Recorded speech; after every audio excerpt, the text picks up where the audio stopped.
July 9th marks 100 days since Mokgweetsi Masisi has been president of Botswana. Today we review these 100 days in office. As usual, we are joined by Spencer Mogapi, the deputy editor at SunStd. Welcome, Mogapi. Thank you very much. What has been your observation over the past 100 days in terms of performance of Masisi and his executive? It really has been quite a mixed bag. There are some things that he has done and really honored his promises. There are some things that have lagged behind. There are some disappointments, natural, and of course we never expected this thing to be any easy. One thing that people keep talking about, and rightly so, is the economy, the jobs. We do not get really the president binding himself on how many jobs he wants to make, what kind of jobs he's going to make. We are of course encouraged by the fact that he has made it very clear that jobs will be his primary priority. But that's not enough. He has to come out openly and say, up until the next general elections, I would have created so many jobs, this kind of jobs, as the government. He has not done that. Another thing that he has done during the time he has been in office, I think he has addressed the press conference, the second one, on the day that he turned those 100 days. That's, I think, also something to be celebrated. He has made it very clear that he is of open door policy. But there are issues that are coming up, and at the press conference he acknowledged that he too has heard about those things. One, the creeping instability inside the BDP, including inside his cabinet. There's popular talk that some cabinet ministers really are disloyal to him. Okay, but then how then does Masisi balance between stabilizing the party that he's leading in terms of retaining the power that he needs and also delivering on the national aspirations, the job creation, the allocation of land and every other aspect that Botswana wanted to see? It's not going to be easy, especially if such destabilization intensifies. There's going to be a real distraction because look, there's no doubt that he would want to secure his place as a president for the long term, and that means securing the party first, and that would be a distraction from where the real job is, which is fixing the economy, fixing the country, and all of the damages that really we've gone through over the last 10 years or so. We heard him talk about the alcohol levy at length. We heard him talk about tourism at length and the reforms that he intends to make. We heard him talk a lot about land issues, and at the press conference even his deputy came on board to talk about land issues and tourism. I think I get a feeling that they're going to take tourism seriously in as far as using it as a tool for citizen economic empowerment.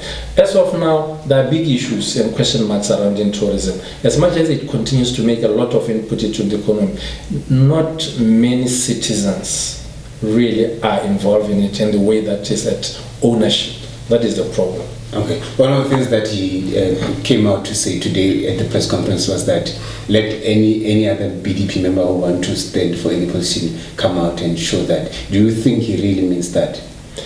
I think he does. I mean, I had a chat with people who attended an indoor meeting with him earlier on, and they said at that meeting he was much angrier than what he showed at the press conference. He was more blunt. He was calling names out, including names of his ministers who are harassing, who are not cooperative, who are destabilizing, who are having all these night meetings. At that meeting, indoor meeting, where it was the parliamentary party that attended, the central committee and the cabinet, I hear that the name of the former president, Ian Khama, cropped quite numerous times.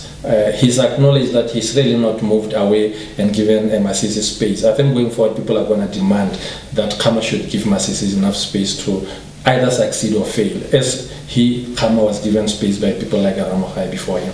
Okay, and then obviously there's a part that Botswana need to play. Between now and 2019, they need to put certain demands. How do they go about it? And also touch base on the opposition. Do they stand any chance given The biggest way to express any demand would be next year, general elections. That's by far the biggest way. If by then Masisi has not really secured the trust, he would be challenged internally within the party, and he might lose if he has not done enough work. If he wins internally, he would still be challenged by the opposition. And in this area as they are, the opposition might still win, because really people in Botswana are hungry for change, whatever change might mean. So he's quite aware, and you could see at the press conference that he remains very astute in politics. He doesn't want to leave politics to his deputy. He seems to be in touch with what is happening at party level. Okay, I also want you to touch base on his circle, the closer circle. We know of the circle that President Khama had kept, and how it turned out, how things turned out for Khama. Do you think the circle that Masisi is keeping now would take him and the nation somewhere?